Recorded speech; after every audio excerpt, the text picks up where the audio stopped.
I got to ask you for money to buy your birthday present? I know a whole lot of people that got married and got slighted when they got divorced. So what do you call somebody like me, a friend nup? You didn't have a nup. I didn't have a nup. Exactly. Carucci and Deion Sanders. How old is she? I don't know. She's much younger than Deion Sanders. Once there are so many zeros behind the name, they're all the same. Yeah. I don't think that somebody's just going to hand you a package and say, here's a great life. That shit don't work. I'm Maury Goins. And I'm Dina Blair. We're single moms living life for the first time, just like our kids. Real talk from the carpool to the crib. A podcast about single motherhood, Black womanhood, and everything in between. And maybe we can make your way in the pickup line a little more bearable. Welcome to the pickup line. I'm Maury. I'm Dina.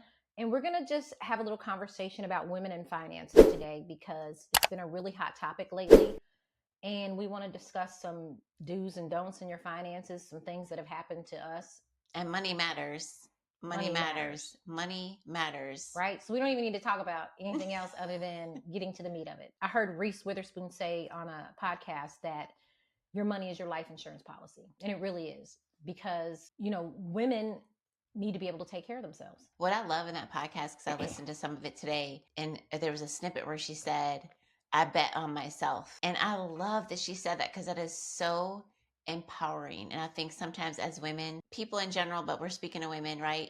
We don't always bet on ourselves. And I love that she said that. And she took it upon herself to do the research and find out about how to invest her money.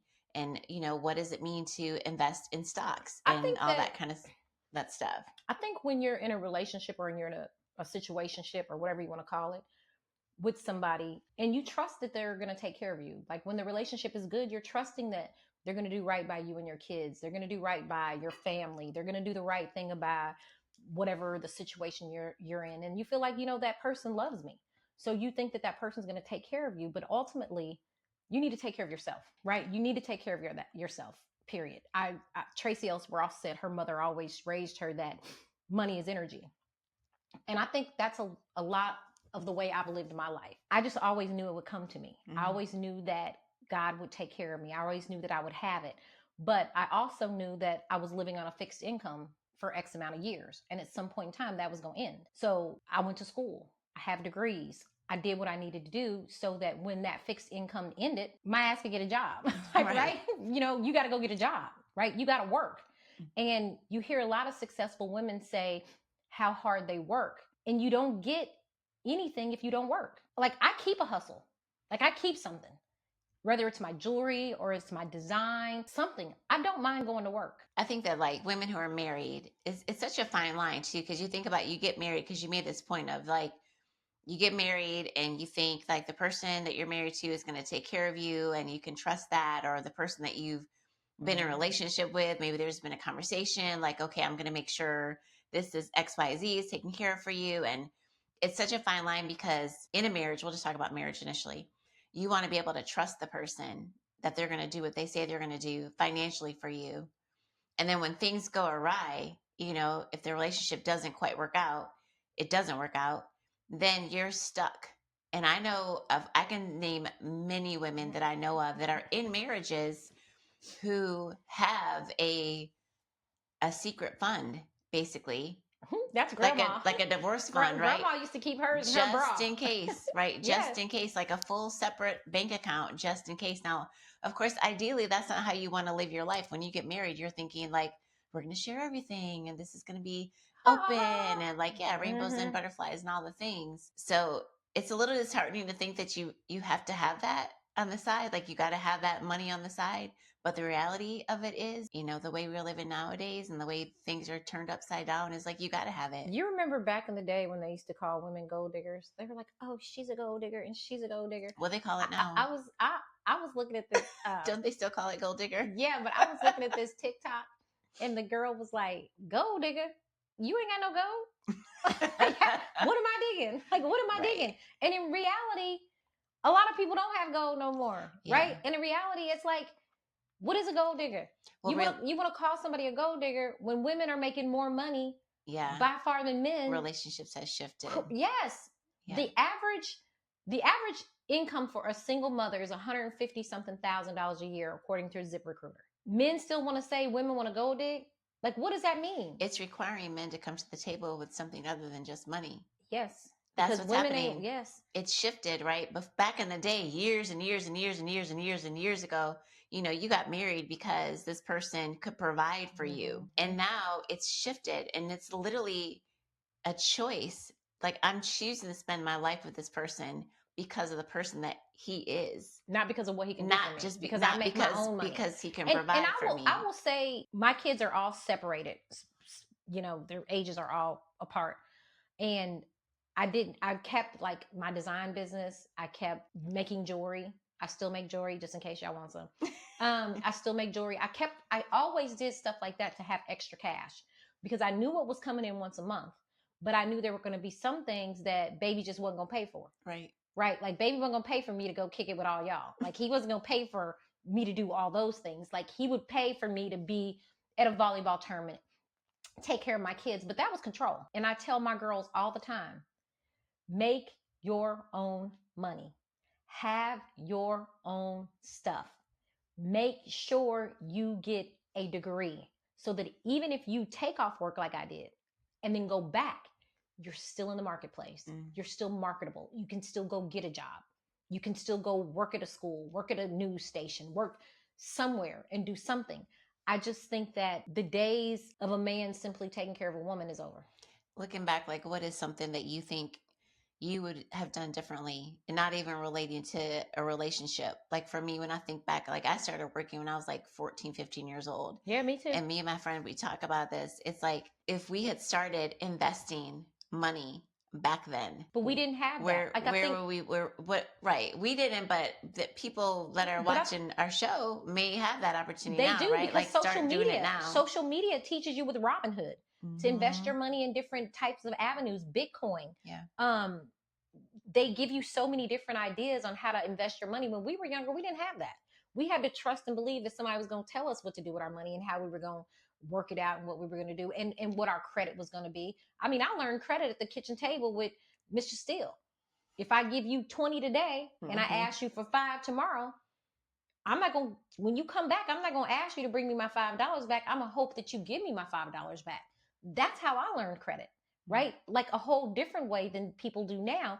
And women are so educated now. It's like if you don't have your own money and whoever you're in a relationship with decides to leave, decides to cut you off, decides to take all your livelihood, what then? What then?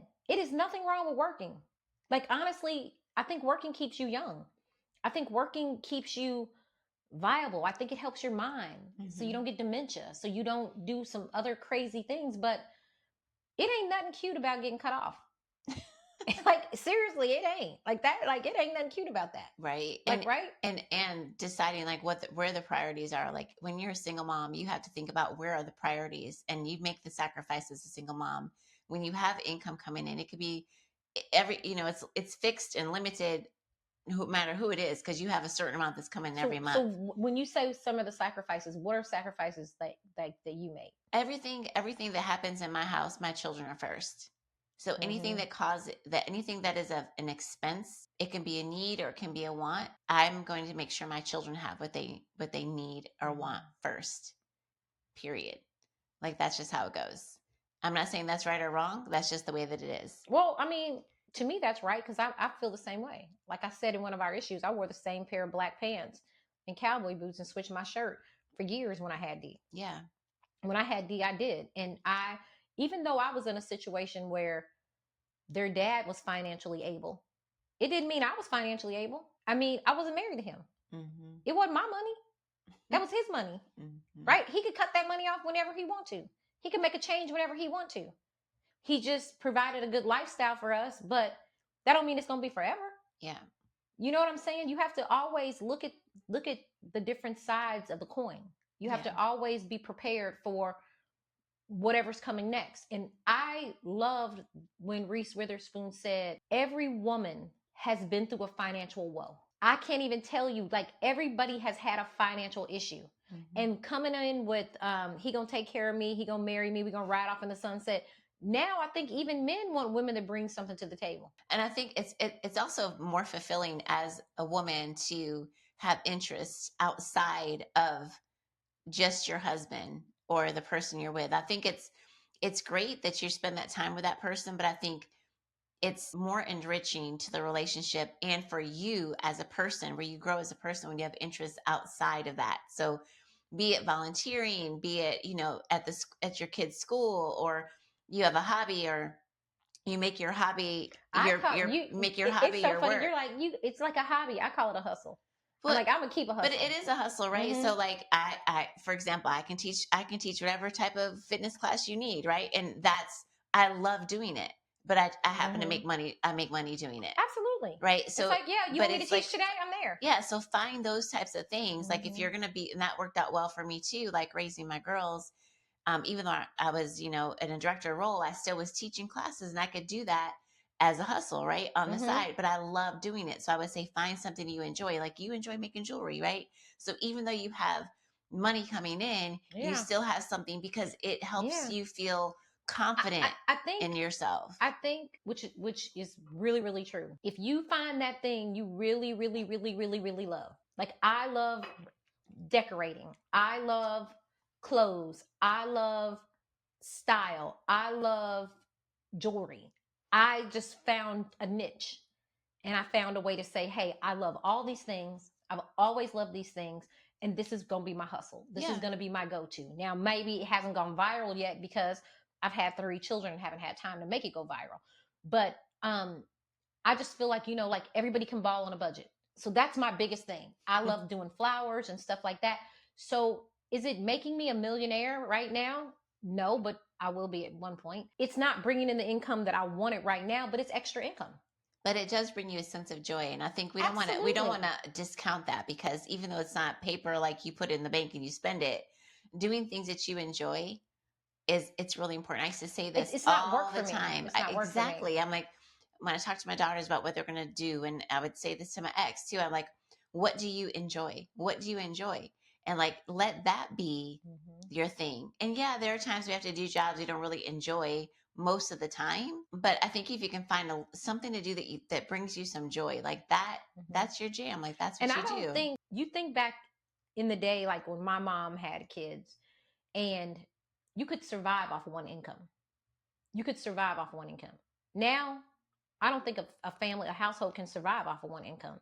I think that everybody has to do their do their keep. Yeah, it depends on how you're living, right? Like Yeah, I know some families where their mom does stay at home, but you just have to be really very diligent about the way you spend your money, and but see, where you I've never spend your been like money. that. Like I've not been like that. I think, and I'm guilty of this, and and I'm bad with this, like because if my kids want something and they're good kids, I get it for them, Sure. right? I get it for them. But I will work. I will go out and do things to make sure that they have what they need. And if they get good grades for me, I reward them with things like, that. Like, I reward them with things that they wanted. And I like for them to have nice things, but I don't mind working for it. And I think that women need to understand everybody wants to be the stay home mom. Everybody wants to stay home with their kids and help raise their kids and put them in the bugaboo stroller and do all those things. Nothing is free. That's still going to cost you, Yeah. because that's going to cost you your identity, a little bit of your integrity. It's going to cost you a little more because your partner gains more control. Somebody going to say what you can and cannot buy. And that's where I will say all the time, when she said your money is your life insurance policy, it is, because it's a sink or swim. It's a make your Mhm. own decision or make his decision or make her decision or whoever is the breadwinner. Yeah, I remember being dating someone years ago. I was in that situation, right, where it was like Mm-hmm. I was traveling, because he was an athlete, and we were traveling all over the place, Girl, that's a whole and nother subject. right? That's a And I was whole like, nother. okay, it's time to buy Look, a that's a whole birthday nother show present. for real. I got to ask you for money to buy your birthday present? Like, what? What? I remember, yes. Right? So I was like, Mm-hmm. okay, I need to get a job. I need to work. Mm-hmm. And it's like, let me contribute And in then some you way. got that part where they're like, you're like, oh, I need to get a job. No, you don't. You need to take care of the kids. No, you don't. You need to take care of the kids. And it's like you're like, I never heard that, but oh, girl, yeah, you need to take care of the kids. You got a job. You got a job. Kids need you. And you're like, yeah, you think that that's like right, but in the meantime, You have to survive because I know a whole lot of people that got married and got slighted when they got divorced. I know a whole lot of people that got married and when they got divorced, they didn't get what they was thinking they were going to get. I know a whole lot of people that were married and staying in marriage just because of the money. And I'm not living my life like that. Like I'm just not living my life like that. And maybe, maybe that's one reason why I'm not married. Right? I don't know. I just think that it is wise for any woman, from my own personal experience, to keep your own money. Make your own money, have your own finances, invest in your kids' education, invest in things that are going to make you more marketable, do things that you love, and figure out a business or a way to make a business that's going to flourish and give you the opportunity to live the life that you want to live. Yeah. I don't think that somebody's just going to hand you a package and say, here's a great life. That shit don't work. Or because ain't shit free. But you can have that conversation with the person that you're with. You And can they say, can tell this is you what we're going yes. to do. But also, I think like if you are a stay-at-home mom and you're spending time and your job is to take care of the kids, which is a huge responsibility because you're raising little humans, the time that you do have, maybe that's the time you spend learning about investments. Maybe that's the time you spend learning how to take a little bit off of here and put it away there. So what salary do you think a single mother should make that's at home? Like, What do you like mean? a Like all roundabout the figure. jobs Like, so if they were girl. like, here's a salary for a single mom, how much do you think the average stay-home mom should make? Because you know how many jobs you have as a stay-home mother, right? Yeah, and I'm not even a stay-at-home mom, and I think of all the jobs. I have my jobs and the single mom jobs. And I was a stay-home mom. So I'm going to tell you, I was a doctor, Mm-hmm. I was a nurse, I was a therapist, I was a chef, I was a cook, I was a teacher, I was a housekeeper, I was a chauffeur, I was a workout coach, I was, what else was I? Let me think of anything else. I was a landscaper. Cheerleader. I was a cheerleader. Mm-hmm. I was a coach. I was an administrative assistant because I had to keep all this stuff scheduled. Absolutely. I was a professional grocery shopper. Personal shopper. Personal shopper. Yeah. So how much is that? How much do you think that's worth? I mean, you can't put a number on that. Oh, I can. What's the number? $1 million. Look, I feel like a Monopoly game. What's the number? I feel like Monopoly. It's astronomical. Mm-hmm. Because and hold on. And it's 24/7. You're always on call. You're always on call. And guess what? And I ain't gonna get my youth back. I'm not gonna get all the years back and all the youth back from that. I mean, I used to have this line I would always say, well, baby, when you're ready to trade in your suits for my stilettos, let me know. Because I had plenty of stilettos in the closet that I ain't never wore because I'm always in a gym. I'm always taking a kid somewhere. So I think that women need to reevaluate and either say, if I'm staying at home, how can I get compensated? If I'm going to work part-time, put that money in a savings. I think that they still have to do something to protect themselves financially for all the years that they spend being mommy. Do you think they do that with the husband knowing that that's happening? Or do you think they do that just on their own and not have a conversation about it? Well, because I haven't been married, I'm going to be a little bit biased. And I'm going to say, you can't really trust no fucking body. Yeah. Because we talked about that with Offset. I'm sure Cardi B didn't think her and Offset was going to get a divorce, or Candy Burris didn't think her and her husband were going to get a divorce, and it was going to be like, you going to pay me.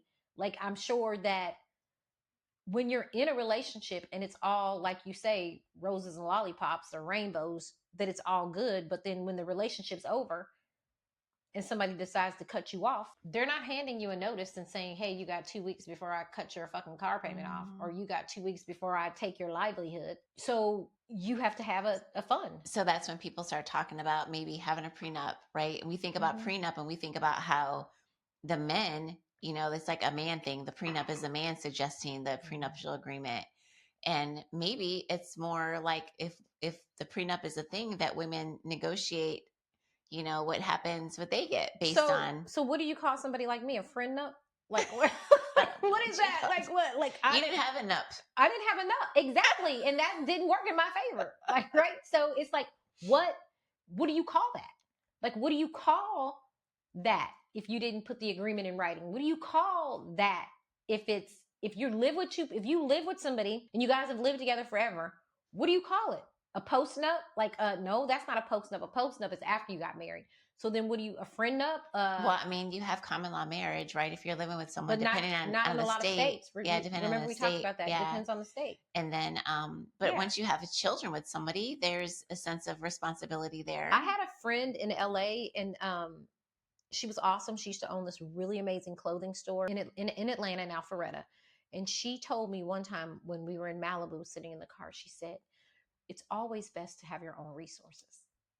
And I love the way she said that because, in other words, she was saying, baby, it's always best to have your own money. Yeah. Have your own resources. Be Yeah. able to move and shake the way you want to. That has stuck with me for years because it's the truth. You should be able to have and be able to make your own money. My neighbor says to me, he's like, Mari, when those kids left, you was on it. And I was, because people, what happens if the person that you're with decides not to keep his word? You gotta live. That's such a sad day. You and I have talked about that for many, many years. Like, what do we do when?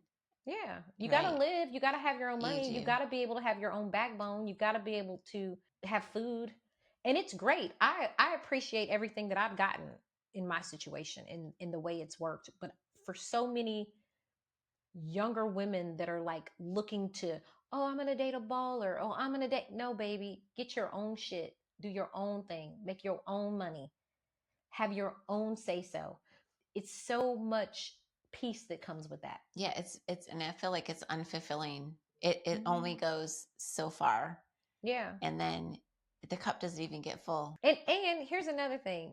You can only have so many bags, so many shoes, so many diamonds, so many things.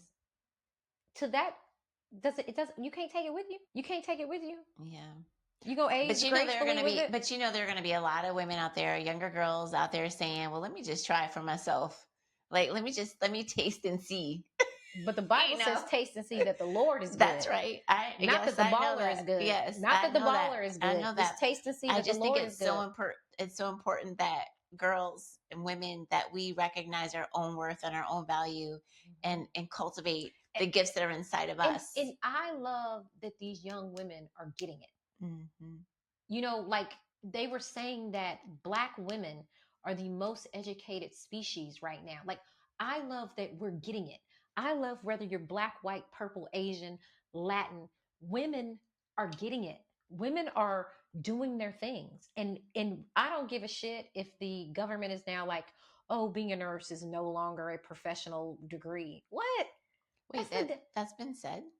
Have you not seen that? No. Yeah, girl, I need you to read. We're doing. My gosh. We're doing a podcast. You gotta be hip. Like, the government has said a PA, some engineering degrees, some nurse degrees are no longer considered professional degrees. That's ridiculous. But that's because it's for a woman. Yeah, that's not gonna go. That's just simply because it's degrees that women get. Like, it's like, how are you gonna not need a nurse? Like, what? That's ridiculous. And I was talking to another mom that plays volleyball with us, and it was so cool because I think they have like 4 kids or 5 kids. I can't remember. And she's always like, I keep a part-time. Like, I'll go into work a couple hours, come out of work a couple hours. And she's a nurse, which is a professional degree. And she's always like, I love it because I can make a little money, help out with the home here, but then I can go home and spend some time with my kids. Yep. Or I can fix my schedule, maybe work 12 hours one day, 12 hours another day, and then not work for the other 3 days a week, which I think is good. And I think that women need to find more ways to keep themselves marketable. Like you always say, don't mess with my moneymaker. Keep yourselves marketable and keep yourselves on point when it comes to finances, and know what's in your bank account. Know what's in your bank account and know what debt you have. Don't put your head in the sand when it comes to your debt. Like, you need to know if you have credit card debt, if you have school loans, if you have, whatever type of debt you may have, like, you need to know what your debt is, so you can establish a plan to get it paid off. So it's easy to just put your, if you're juggling jobs and children and, driving children around and trying to make sure you just know you can't get that back. You can't get the red bottoms. You gotta know how much money you owe, because you can get that down, so you can start to live the life to get the bags and the red bottoms or whatever it is you want to get for yourself. but you got to get that debt paid off. Mm-hmm. Got to get the debt paid off. I agree with that. I think that, I'm going to just do a couple takeaways here. Your checkbook is an important book. It's an important book. Read that book. Read that book like you looking at social media. Like you flip through that shit like you flipping through Instagram. Or your bank account. I don't think people use checkbooks anymore. Well, it don't matter. Write it down on a piece of paper because you got to figure it out. 1 + 1 is 2. Excel Arithmetic. Spreadsheet. You got to do the multiplication and the addition until you get to that bottom line and that number. And then when you get to that number, that is what you're worth. That is how you're living. Mm-hmm. And I think it's important for people to not say, oh no, I got this much on my Amex. I got that much on my Amex. It doesn't matter because you got to pay that. And that's not your money. Your credit cards are not your money. That's not your money. Preach. That is not your money. You got to pay that back. It's a borrow. Big time. It is a borrow, and it's a big borrow with the interest rate on it. Yep. Yes. So you need to multiply that a little bit. By like at least 20% because that's what the interest rate is going on. And we're having this conversation because it's Christmas. Yeah. We don't want to overspend. We don't want to underspend. We want everybody to be straight. Like we want everybody to, if it's something in my life that I've done that I can help somebody else with, right? It's not like I'm telling all my whole life story and all my business because I'm not. But I will tell any woman, my grandmother told me this, baby, have your own money. Put a little bit away every time. You know, my grandma would pull out, she'd be like, baby, you need some money. She'd pull it out of her bra. Mm-hmm. Here you go. Here's $20. Mm-hmm. You were like, yay, grandma's rich. Like you run away and it's like all exciting. But I think that, women need to be more financially responsible for themselves as women so that they don't have to depend on men to take care of them, so that they can live the life that they want to live. And if they want to add a partner to it, then the partner and the woman can bring it together and figure out how to make it work. Communicate. I mean, I'm always going to say that. Communicate. I would say that's the one thing I could take away from my marriage and then that ended in divorce is like, you have to communicate all things. Like the person that you are in a relationship with, that you're married to, that is supposed to be your person. And you got to have like open communication without judgment. So how did you and your husband handle finances? We tried a bunch of different ways. Like we had an account that was like for household stuff, and then we had our own accounts too. And then we did it where he kind of handled all of paying everything, and then and then we switched it. We tried a bunch of different approaches, which ultimately, obviously, none of them worked. So did you get along when it came to money, or did you not? We didn't really agree on how to spend money and how to use money. I would say he was very innovative in the way that it came to like approaching money. And he would always say that I was like a bit more, he would call me a consumer. He's like, you're such a consumer. Like you always want to buy stuff or whatever. And I didn't see it that way, of course. So we had different approaches when it came to money for sure. And that's one of the main reasons people get divorced. Is finances. Mm-hmm. So that's why I emphasize so many times on this podcast. I'll talk about, you got to talk, you got to communicate, you got to be honest, you got to be straight up with where you're coming from, you got to be straight up with what you know and what you don't know, what you want to learn, what responsibilities you want to have in this relationship, because I think that's the way to make it work. Are you open to signing a prenup? Would you sign a prenup? I'm open to having a conversation to sign a prenup. Yeah, I would do that. You would have the conversation. I would have the conversation. Okay. And if it, So what if you met a man? What if you met a man that was like 75 and he was like, Dina. Dina, funny. What? What's he going to say? Oh my gosh. Okay, let me say this. Shit. Let me say this. Wait a minute. So what if he was like, Dina, baby, I love this you. This me pushing him. I love you. And, but I want to marry you. Would you sign a prenup? Would you sign a prenup for him? I don't know. I have to have a full out conversation. First of all, prenup makes it feel, what a prenup does, where prenups cause so many problems, it takes away the romantic part of being married. It just takes all the romantic part of like being married away. And people think like being married is like romantic. And it's nice. It's great because you're with this person that you love, but it's not all romantic all the time. Like that takes effort to keep it romantic, to keep it. You have to be intentional. Even as much as you love this person, You're with this person all of the time. You know Okay, everything about this but let's go person. back to my 75-year-old man. Girl, first of all, I'm not gonna marry a Okay, 75-year-old but man. if he said, if just let's play hindsight. Like if he was like, yeah, baby, I want to marry That right you. there, I'd be like, no. Would you sign, baby? Would you sign a prenup at 75? I don't know. I'd have to have the conversation. I'm not signing a prenup. I'm not at dating a 75 because 75-year-old. 75-year-old, I'm gonna be taking care of his ass. If he's 75 and I'm my age, I'm gonna be taking But you care of can him. have a conversation about what the prenup entails, right? A prenup doesn't mean you get nothing. I mean, yeah, you could present it to me, but I'm gonna be taking care of him. Like ultimately, and I would I'm be gonna like, taking care of him. and I would be asking you, like, what are you doing? Because women age better than men. Yeah, but I would be like, what are you doing? And you are in that health industry. You know that, right? Women do they age better than men. And more than likely, if we date that much older, we're taking care of him. I guess we're talking about Carucci and Deion Sanders. Who? Carucci and Deion Sanders. How old is she? I don't know, but she's much younger than Deion Sanders. Yeah, I have like a mental block when it comes to dating people way younger than me and way older than me. What age do you prefer? If he's like way younger or way older? Like what he's gonna be your exact same age? No, just kind of like I'd say like a 3-4 year. And this is so stupid because it probably 3 or 4 year younger, 3 or 4 year older. Either way. one. Either way. Okay, that's and fair. I mean that's kind of dumb, I guess, to like say it that way, but that's how I feel. I've only dated one man older than me in my whole life. I know. So I don't know how we got on this. We're talking about finances. Because when you marry an old man and he says, "Are you going?" I'm gonna tell you how we got on it. Because if you marry an old man and he says, "Are you going to take care of your?" Are you going to sign a prenup?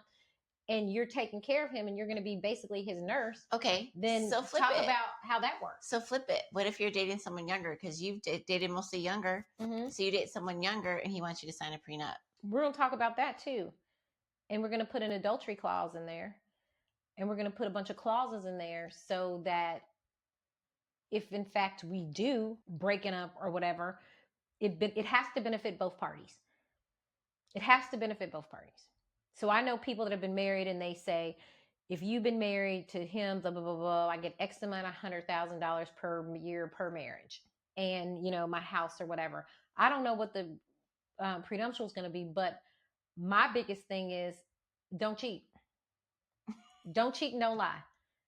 And that's a lot to ask for in a marriage because people lie. I don't think it's a lot to ask for. Yeah, people lie. So my thing is that. So, and I'm not really, you know, people could look at me and say, yeah, she's going to date him for the money or that for the money because everybody she dated has had money. Everybody I dated has not had money. And another thing, it ain't my damn money. Like, right? I'm not spilling out the money. Like, it ain't my money. I can only spend so much of your money. Like, right? So you can only spend so much of somebody else's money. It doesn't matter. You marry. So the bottom line is you need to have your own money. That's why we having this conversation. You gotta have your own money. You gotta have your own money. Yeah. You don't want to have to ask somebody to get your hair done. You don't want to have to ask somebody to go get your nails done. You don't want to explain to somebody how much it costs for you to get your hair done. If you want a weave, a no weave, if you want like a frontal, what do you call it, lace front? Like, you don't want to have to ask somebody for that shit. I don't want to say to you, hey, can I get my teeth whitened? Mm-hmm. Like, what? That's something you do with your kid. You shouldn't have to, as a grown woman, ask for those things. So you're either in a relationship where all of this is understood and the person you're with will provide all of those things you just mentioned, like those are, you know, those things, or you make your own money to do those things on your own. But I think the conversation we're having is bigger than that. I think it's more about like women taking accountability and responsibility and empowering them to handle their own finances. Yes, because I'm going to say this. I've said this to you before. And if you're my friends, you know that I said this. Once there are so many zeros behind the name, they're all the same. I don't care if you're a doctor or you're a baller. I don't care if you're a pilot or if you are at UPS making $200,000 a year. It's all the same. It's all the same. Mm-hmm. It's all spends the same. At that level, you all stay in the same hotels. Yeah. You all do the same things. You all drink the same booze. You all, you know, everybody's wearing the same outfit. It doesn't matter. What matters is if you could take care of yourself. What matters is are you going to be able to live that lifestyle without that other person? I think that's what matters the most. I think we're going to continue this conversation. If you guys have any questions or comments, or you want to say something or anything you want to ad lib to it, let's pick it up on the next episode. Please drop your comments down for sure. Drop your comments. Let us know. Because you know what? We're not all right. We're just talking about our own life stories. Let's talk about yours. Thank you for tuning into this episode of The Pickup Line. Subscribe to our YouTube channel to watch us. And listen to us on Apple, Spotify, or wherever you get your podcasts.